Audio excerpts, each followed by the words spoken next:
My heart pounded in my chest as I stared at Alan's phone. The bright screen seared the horrific truth into my mind. The messages were unmistakable, sweet nothings and explicit details that could only be meant for one person. His lover. "Hey babe, can't wait to take you out tonight. I've got a surprise planned." I felt the blood drain from my face as reality crashed down upon me. My husband, my partner of 12 years, was having an affair. The phone slipped from my trembling hands as a wave of emotions threatened to drown me. Shock, anger, devastation. I'm not sure how long I sat there, numb and motionless, before the sound of Nathan's laughter from the backyard jerked me back to the present. Taking a deep, shuddering breath, I willed my racing thoughts into focus. I couldn't confront Owen, not yet. This required a more calculated response.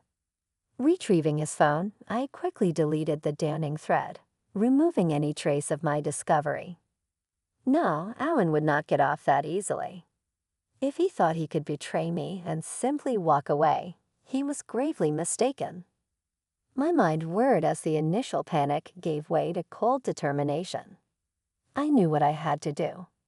First, I needed evidence, concrete proof to dismantle every lie he would inevitably try to spin. Second, I required a plan to secure mine and Nathan's future, protecting us from the fallout of his reprehensible actions. I dialed the only person I could trust with such a weight. "Ella, it's me. We need to talk." By the time Owen returned home that evening, my game face was firmly in place. I smiled and played the doting wife, all while mentally cataloging his every move, his every casual lie. He would soon learn that betrayal came at a cost, and I intended to make him pay dearly over the next few days.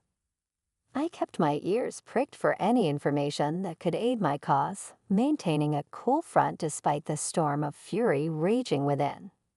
Scouring his emails, texts, and any other electronic trails, I slowly pieced together the sordid details of his affair. My hatred for Jenna intensified with every revelation. I also began meticulously documenting his indiscretions, ensuring I left no stone unturned. Legal counsel, separate bank accounts, updated beneficiaries. No precaution was too small in securing a future for Nathan and myself, free from Owen's corrosive influence. With Ella's assistance, I bided my time, allowing Owen to slip further into the web of his own lies. As his actions grew more brazen, I steadily constructed an impenetrable case against him, turning his selfish misdeeds against him. One way or another, he would atone for his sins. Soon the veil of deceit would be lifted, and only then would Owen comprehend the true consequences of betraying the person who knew him best. The day of reckoning was coming, and I would be ready. Over the next few weeks, I worked methodically to reshape our routine, gradually removing any ties that could impede a clean break from Owen.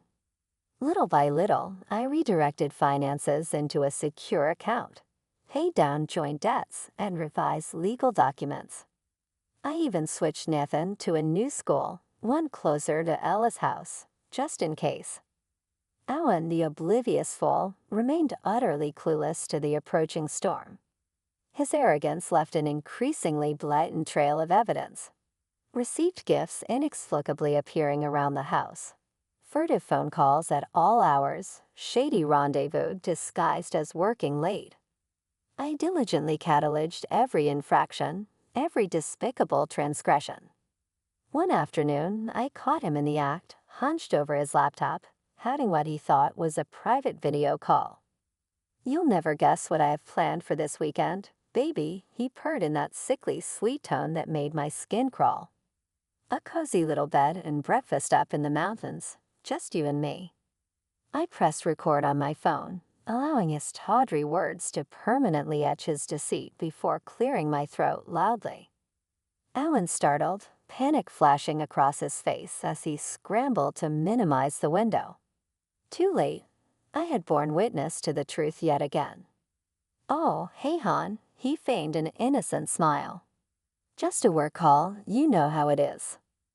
Rather than confront his pathetic lie, I simply quirked an eyebrow and strolled away, anger simmering beneath my calm veneer.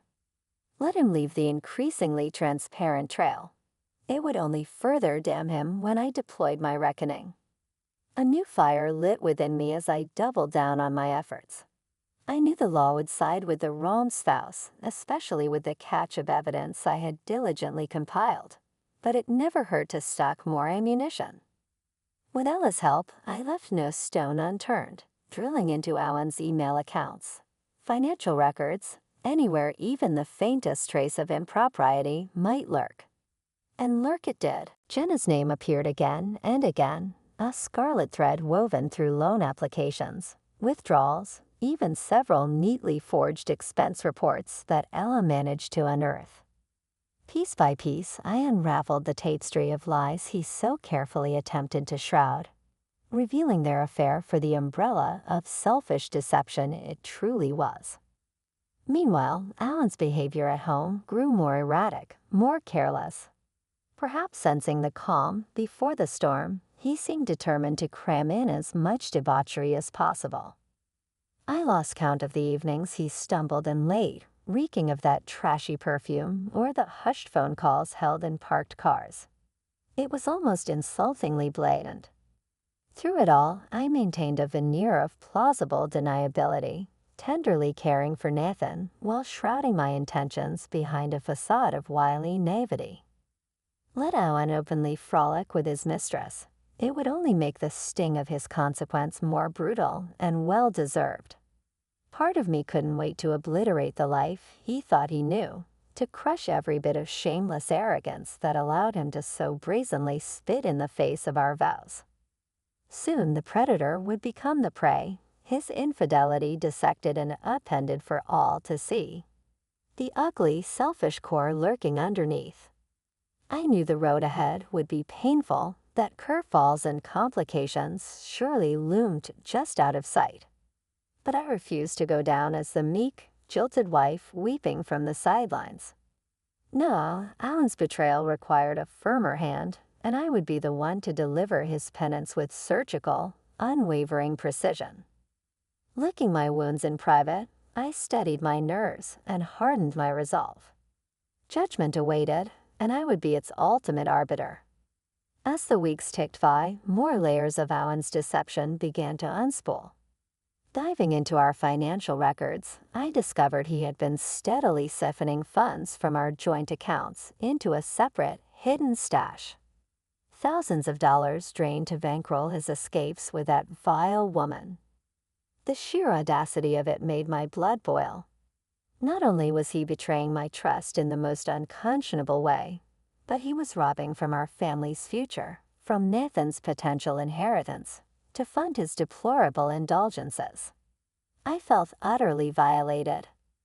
Thankfully, I had kept meticulous documentation of every fishy transaction, every bit of evidence that could be leveraged against him. With Ella's guidance, I began quietly setting up my own off-the-books account, diverting what I could salvage to ensure a stable financial future for Nathan and myself, independent of Alan's selfishness. Ironic, I thought bitterly, that he would inadvertently teach me such an invaluable lesson about contingency planning, as if his monetary depravity wasn't despicable enough. I soon uncovered an even more gut-wrenching layer of Alan's betrayal. Amidst my impassive surveillance of his communications, I came across a string of messages between him and Jenna, each more repulsive than the last. "You know this can't go on forever, right?" Her artificially sweet words practically oozed through the screen. "If you ever want us to have a real future, you need to do the right thing and leave that family of yours behind." My heart plummeted into my stomach as I absorbed the full extent of her arrogant, cold-blooded manipulation. So that was her insidious game. She hadn't just set her predatory sights on snagging Alan for a fleeting dalliance, but had been systematically working to obliterate our entire lives. The worst part was his responses seemed to be tacitly encouraging her suggestions. In that moment, I was gripped by an overwhelming protectiveness over Nathan. I refused to allow that shriveled snake of a woman to slither her way into destroying the sanctity of his childhood, of the life and values I had so lovingly nurtured. If she wanted a battle, she had just initiated a war she could never hope to win. I redoubled my efforts, drilling down on every last intersection of their sordid involvement. Deleted messages, calendar invites, receipts, all betraying a torrid breadcrumb trail deliberately hidden in plain sight. It was as though Owen reveled in parading his indiscretions behind my back. With Ella's assistance, I began compiling it all into an ironclad, damning dossier, one that would ensure I emerged victorious. Meanwhile, as Owen's duplicity intensified, so did my efforts to lovingly insulate Nathan from the turmoil lurking under our roof. We spent quality time together each day, baking, doing arts and crafts, lavishing in the simplicity of the mother-son bond. Deep down, I drew strength from his innocence, from the bright future I was determined to preserve on his behalf. "Mom, can we go camping this summer?" Nathan asked one afternoon, all smiles and unbridled hope. "You, me, and Dad." My heart clenched at the thought of Owen tainting such a special tradition with his perverse dishonesty. Forcing a reassuring smile, I pulled my sweet boy close. "Of course we can, baby," I murmured into his hair. "Maybe somewhere extra special, just you and me." Owen couldn't be allowed to tarnish Nathan's horizons any longer. As his transgressions piled up, so did the fortifications around the family he had shattered beyond repair. Guided by Ella's pragmatism and my own unflappable discipline, I mastered the art of sustainable vengeance, quietly assembling the battle plan that would neutralize every last threat he posed. Our future security was nearing. The weight of the deceptive life he had so recklessly constructed would soon lift. Once the dust settled, Nathan and I would emerge vibrant and victorious, utterly insulated from the toxicity of Owen's rebounding misery. Soon, all would be laid bare, and that wretched mistress of his would learn the steep price for ruining the sanctity of my family. With my defenses solidifying, it was time to take the offensive. I knew divorce proceedings would be inevitable, so I began consulting with a ferocious bulldog of a lawyer that Ella recommended. Sitting across from her imposing desk, I methodically laid out the comprehensive paper trail documenting every last one of Owen's indiscretions. "I want to pursue an annulment on grounds of adultery," I stated flatly. "He needs to be held fully accountable." The lawyer's eyes widened as she examined the mountain of evidence. Hard numbers, screenshots, incriminating images. Finally, she let out a low whistle of impressed disbelief. "With a case file like this, he won't know what hit him," she stated grimly. "We bleed him dry." Her cold calculation was strangely reassuring. For too long, I had been at the mercy of Owen's betrayal. Now I would be the one dictating his misery. Meanwhile, Ella had been working her own angles to demolish the worm's life on a professional level. Through her investigative prowess, she uncovered an insidious pattern surrounding his mistress. A systematic seduction of married colleagues from the bottom rungs, all the way to upper management. Jenna wasn't just a callous home wrecker. She was a calculating workplace huntress. Armed with undeniable proof of her penchant for unscrupulous affairs, Ella began feeding anonymous tips to her employer's human resources department.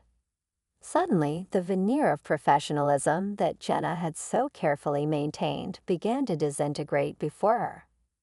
I could only imagine the fear that started lacing Owen's messages to his mistress as the gathering storm clouds of scrutiny began closing in on their indiscretion.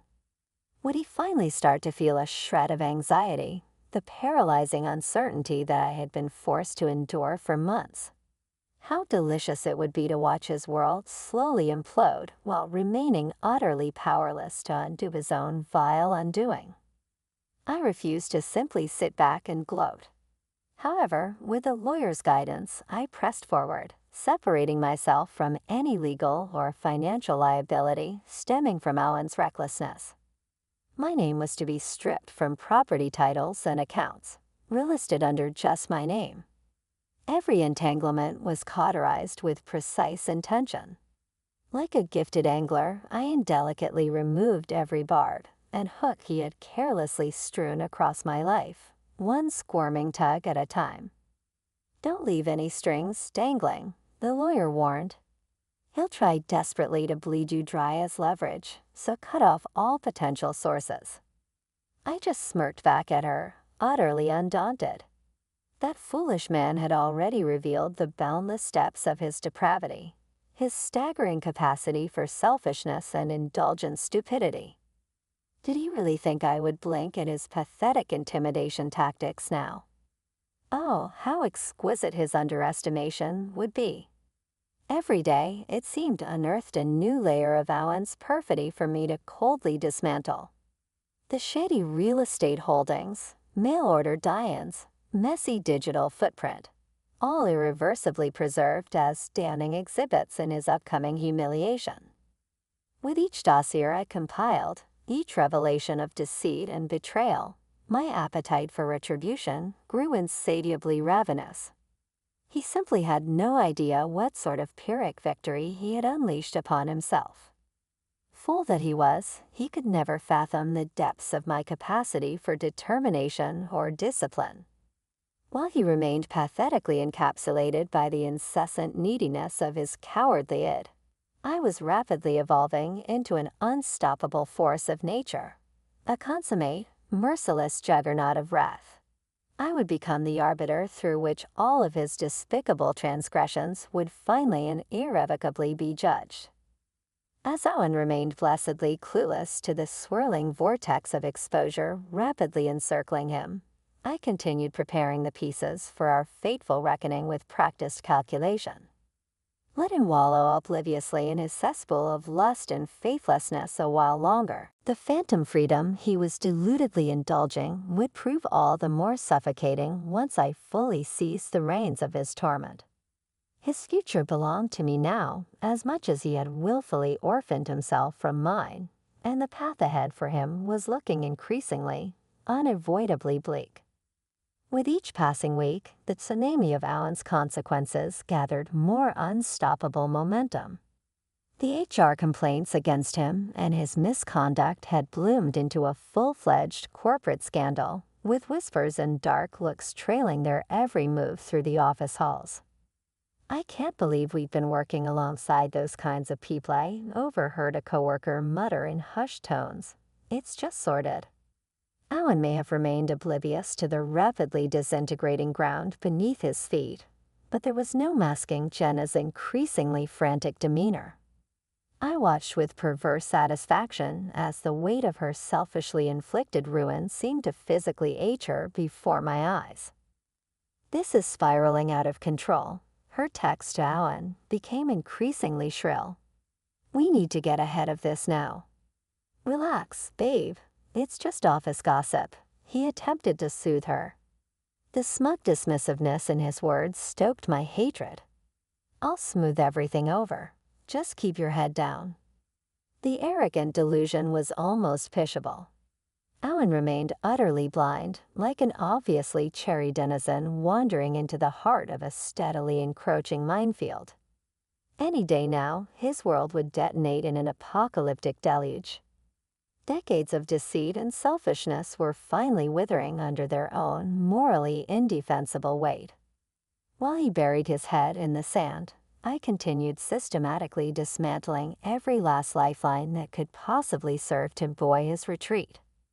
One by one, through calculated ruse planning and Ella's expert assistance, the few friends or family members who might have provided shelter from the coming storm found themselves gradually and neutrally estranged. Like a twisted, violent magic trick, I made his entire world silently dematerialize around him, all without lifting a finger towards direct confrontation. Having thoroughly excised Owen's cancerous influence from my life, I turned to focusing on preparing Nathan for the seismic shifts ahead.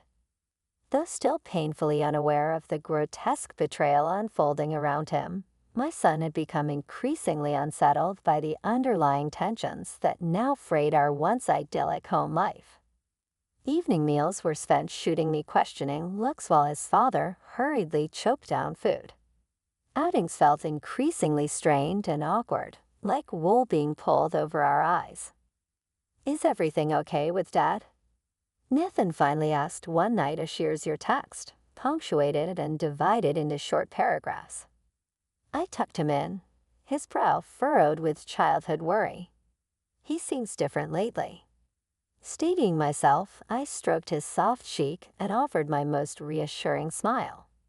"Everything's just fine, baby," I soothed, surprised at my own believability.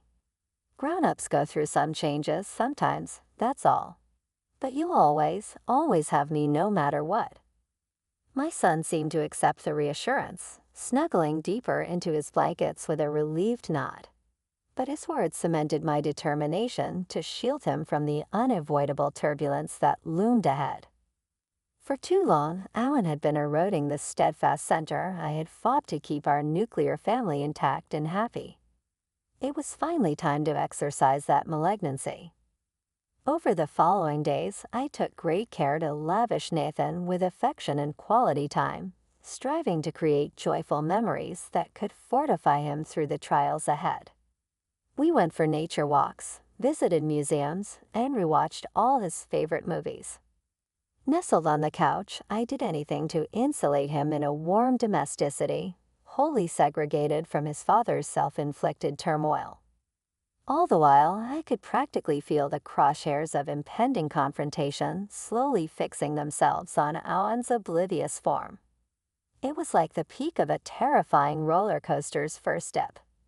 We were nearly suspended at the calm before the plunging maelstrom, the decisive reckoning which he had unconscionably forced to this point. I had assembled an overwhelmingly damning dossier of evidence, stripping away every layer of his depravity through documentation and cold pragmatism. Restraining orders, asset protections, childcare provisions, nothing was left unfortified for the cunning siege of his unleashed mania. All that remained was to deftly lure Alan into the kill zone, then riddle him with the merciless barrage of justice he had brought upon himself. Scattered amidst the zeal of my preparations, I caught flashes of the woman I had once been, tempted to abandon this increasingly dark path out of some withering self-preservation. But those moments never lasted. My identity was permanently arc-welded to this white-hot meadowing and finality of purpose. There could be no equivocation, no half-measures remaining, only a sudden blinding dawn terminating this wretched season of deception and paving the way for the hard-won renaissance awaiting Nathan and me. Alan's day of judgment had nearly arrived, and I was ready with the final pieces locked into place. I summoned Alan home for our inevitable reckoning, a terse text demanding his presence. He likely assumed I wanted to rehash marriage counseling or some other fruitless attempt at reconciliation. Little did he know I had long abandoned any notion of preserving our lawfully wedded privation. When he finally sauntered through the door, I was seated stoically in the living room, a thick manila folder containing his compendium of sins resting coolly on the coffee table before me. As instructed, Nathan was safely ensconced at Ella's for the evening. This fallout would be far too toxic for young eyes to witness. "Hey, Han, you wanted to see me?" Alan's voice held a twinge of confusion as he made his way toward me, seemingly oblivious to the gravity of the situation. With a steely glare, I slid the dossier across the table towards his approaching form. "You might want to take a look at this first." The instant his fingers opened the folder, dread instantly washed over his features, panic seizing his body for several torturous moments. My husband rifled through the damning evidence with shaking hands. Incriminating photos, blasphemous texts, filing therapist money trails, every dirty secret, every web of adulterous malfeasance I had so meticulously compiled over these agonizing months, all finally laid bare before his ashen face. "Ela," he finally sputtered, eyes brimming with pathetic, unshed tears. "I don't know what to say." "Don't bother," I coldly interjected, unmoved by his woebegone theatrics. "Your actions have spoken volumes already. I'm done playing pretend, done swallowing the lies. Our marriage is over." The words seemed to slap him in the face, his jaw going slack with dismay. Good, let him marinate in the consequences of his selfish treachery for once. "But you can't be serious," Owen blubbered in disbelief. "After everything we've been through, we can work this out." "I know we can. Just tell me what you need, Ela. I'll do anything." I gave a derisive snort at the absurdity of his blustering, utterly unmoved by his sniveling pleas. "You've already shown me exactly what you're willing to do. Lie, cheat, steal, utterly betray the very sanctity of our vows without a single shred of remorse, all to indulge your tawdry flame with that viper of a woman." My words hung heavy in the air, both of us fully aware that I was referring to his mistress, Jenna. His momentary hesitation said it all. Pathetically, his first instinct had been to attempt disassociation from her, the cowardly worm. "That's over, I swear," he backpedaled, desperation mounting. "Completely, totally finished. This was all a massive mistake. You have to know that." "A mistake?" My voice was a razor at his throat. "You don't get to play revisionist with your ugly, drawn-out patterns of infidelity and depravity, Owen. You made your bed, woven tightly with deceit and moral atrocity. Now you get to lie in it." On cue, punctuating the finality of my statement, the front door creaked open, and my lawyer entered, manila folders clutched in her manicured grasp. She stalked over and deposited them squarely on the table next to the teetering stacks of Owen's documented sins. "Mr. Hendrick," she said, "I'd suggest carefully reviewing and signing where indicated. She intoned professionally, Mrs. Hendricks has secured a very thorough judgment on your behavior." Owen gaped like a fish, frantically flipping through the sheets of legalese as tears began to openly flow down his crumbling face. Every protection, every contingency crafted during my pragmatic exit strategy now fell ruinously into place around his buckling form. It was beautiful, utterly vindicating justice. This can't be happening," he whispered numbly, pale at the sheer immensity of his forfeiture. "Finances, property, probably even custody if I pressed based on his philandering rap sheet." His shattered eyes finally lifted to meet my own, perhaps for the first time in years, truly seeing the remorseless, diamond-plated version of the woman he had so carelessly betrayed. In that moment, I allowed every last acrid plume of rage and disgust I felt towards him to bore into his shrinking soul. "Start getting used to your new reality, Owen," I spoke softly, each word dripping with ice.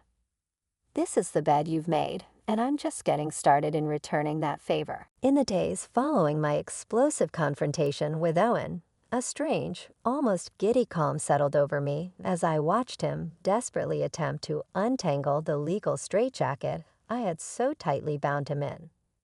I felt utterly at peace, like a skilled surgeon having cleanly excised a malignant toxicity. "This is outrageous," he railed to my lawyer during one meeting, motioning wildly at the divorce terms. "You can't just take everything. What about my career? What am I supposed to do?" The shark-eyed attorney barely batted an eye. "Frankly, Mr. Hendricks, you should count yourself lucky you haven't been charged with criminal misconduct. Given the evidence, I'd suggest complying and avoiding any unpleasant escalations." Unable to restrain my satisfaction, I allowed a faint smirk to crease my lips as the impotent bluster drained from Owen's face. I'd handpicked this aggressive legal Rottweiler for her reputation in devouring entitled adulterers. Let him choke on the bitter taste of his abject humiliation for once. While he flailed and floundered in a desperate bid for basic traction, I focused my energies on more positive pursuits, namely ensuring a smooth transition for Nathan. With gentle, age-appropriate conversations, I steadily ushered him through the realities of our new situation, careful to insulate him from any unnecessary toxicity. "Daddy has made some grown-up mistakes," I explained, carefully cradling my son close. "Ones that mean we won't be living together as a family anymore. But you always have me, and I'll always keep you safe and happy. I promise." To his immense credit, Nathan seemed to accept the situation with surprising grace and resilience. Perhaps the underlying frictions in our home had been more transparent than I'd hoped. In any case, with the cancerous influence of Owen's toxicity expunged, I could already sense my son's lightning spirit, unshackled from the poisoned air he had been unwittingly inhaling for far too long. As for Owen, his pathetic attempts at reconciliation and mercy fell on deaf ears. I caught glimpses of his muted voicemails and increasingly anguished texts pleading to meet, reeking of desperation. But I simply forwarded them to my lawyer, refusing to indulge his predictable histrionics for even a moment. He had chosen to selfishly discard any goodwill or decency between us. Now he could drown in the withering consequences. On the work front, Owen's life continued its inexorable decline. His demeanor rapidly became the laughingstock of the office. I almost pitied the wretch when Ella shared footage of him being paraded out of his workplace, a cardboard box overflowing with personal items and millennial career relics clutched limply to his chest. Jenna could be seen slaking off in the background, in a paroxysm of self-inflicted embarrassment. "You're finally getting what you deserve," Ella told me with a satisfied nod. "Both of you miserable snakes." I merely shrugged, suddenly self-conscious of the depth of my friend's loyalty.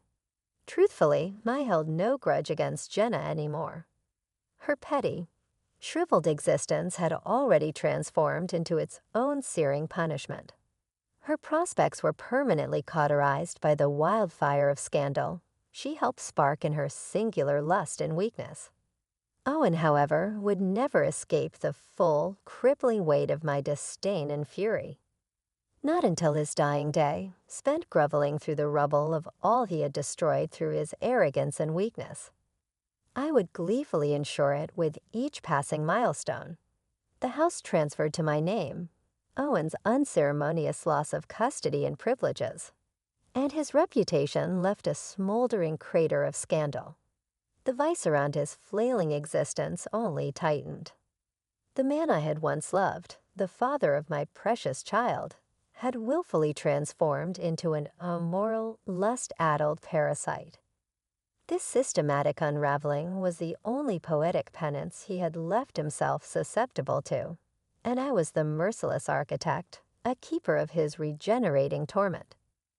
My only regret through the entire process, if you could call it that, was my failure to capture the look on Owen's face as the final divorce papers were shoved across the table for his signature. The abject, hopeless capitulation. I committed that image to memory with savage intensity, a permanent brand searing the depth of his unforgivable transgressions into my very soul. If he had any delusions of earning leniency or a shoulder to cry on, they were emphatically snuffed in that moment. I stood impassive, muscles taut and unyielding as the granite monolith I had become, unmoved by his pitiful, shuddering pleas. After all, he had made this bed, and he would lie in it forever. As the ashes of our mutilated relationship cooled and scattered to the winds, I turned to embrace my radiant future with renewed determination. Nathan and I would not merely endure in the wake of Owen's ruination. We would flourish heroically, emboldened by the sheer ferocity of my love. The next chapter, wholly devoid of my cancerous husband's toxic influence, beckoned brilliantly. With the divorce finalized and Owen permanently exiled from our lives, An incredible weight seemed to lift from my shoulders. For the first time in what felt like an eternity, I could breathe easy again, unburdened by his insidious deception and selfishness, poisoning the very air around me. Gone were the furtive glances over my shoulder, the gnawing doubts needling my subconscious. The pathological menace that was my former husband had been vanished. In his place, stretching out ahead of Nathan and me, was the inviting path of a fresh start, a life finally free from that emotional malignancy. My son, in particular, seemed to blossom in the weeks after Owen's departure. With his father's erratic, deflating presence no longer clouding our home, Nathan emerged a sunny, vibrant version of himself that I had feared was being slowly smothered. He laughed more, played with an unbridled joy and innocence, and seemed to walk taller, almost as if subconsciously relieved to be rid of an unseen burden. I knew he still harbored questions, childlike confusion about the intricacies of why Dad was no longer around. But I allowed those doubts to dissipate naturally through the simple pleasures of being present as his single, doting parent. Our bond deepened in ways I hadn't realized were possible, a nearness forged through the shared triumph over adversity in many ways. I found myself rediscovering my own identity as well, reclaiming the woman I had been before the toxicity of Owen's influence took an insidious hold. Gone were the feeble insecurities he had so skillfully preyed upon, replaced by an almost feral self-reliance and an unwavering confidence in my ability to nurture and provide. Of course, I would be lying if I didn't admit to still harboring a vicious streak of resentment towards my ex-husband. Try as I might, I couldn't seem to fully excise him from my thoughts. My perceptions of the world were now forever filtered through the lens of his ultimate betrayal. Mundane tasks like checking the mailbox or reviewing finances seemed to dredge up visceral flashes of that sickening sense of violation and embarrassment upon realizing the full extent of his cheating and squandering. But I refused to allow those ugly feelings to corrupt the fresh, vibrant horizons stretching out before Nathan and me. If anything, they reminded me of the revitalizing decision I had made to sever that dead weight and provided Flint's striking motivation to diligently maintain our freedom, lest we stumble into a backslide. As for my actual encounters with Owen, well, they were bitterly limited to polite, but emotionally distanced co-parenting obligations. I could sense his desperate yearning for any shred of warmth or nostalgic connection during the custody handoffs. His eyes silently pleaded for an olive branch or moment of levity he had long forfeited any right to. But I had meant what I said. That bridge had been napalmed to cinders, nothing remaining to rehabilitate after the unspeakable transgressions and indignities he had subjected me to so callously. He would forever be immediately dead to me outside of the most rudimentary procedural dealings.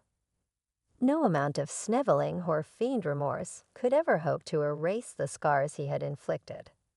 So, while Owen was left to wallow in the wreckage of his selfish debauchery, a ruined career, an ostracized social life, and even restraining orders keeping him at a safe distance from me and his former workplace, my focus remained squarely ahead on forging the brilliant futures we had so narrowly reclaimed from his morass of lies.